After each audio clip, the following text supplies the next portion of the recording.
You seem interested in allowing people to use Bitcoin to make payments, but at the same time, you've just said to me that its fundamental value proposition is that it's digital gold and it has hard money properties.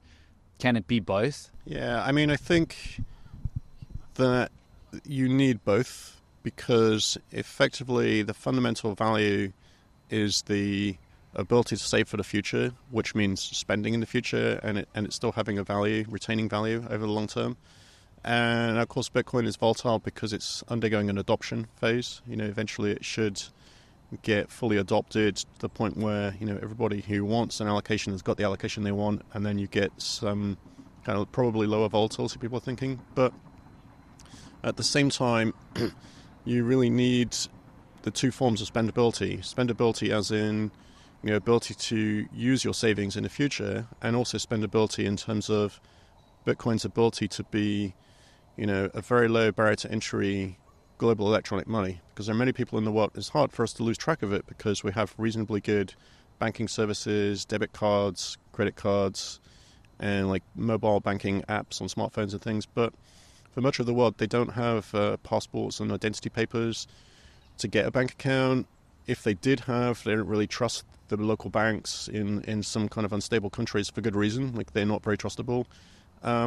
And so it's difficult for them to participate in a global economy. The introduction of Bitcoin in some of those countries, like El Salvador as an example, actually allowed people to leapfrog from paper cash straight to sort of peer-to-peer electronic money without going through the banking trusted intermediary phase. So I think one target for Bitcoin adoption is, as well as the growing usage as electronic money, is for it to compete with gold and get somewhere near gold parity.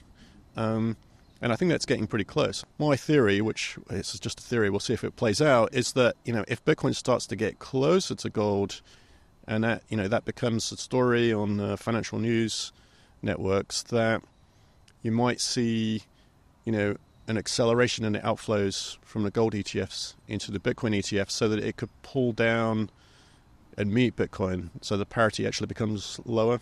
So that could accelerate it.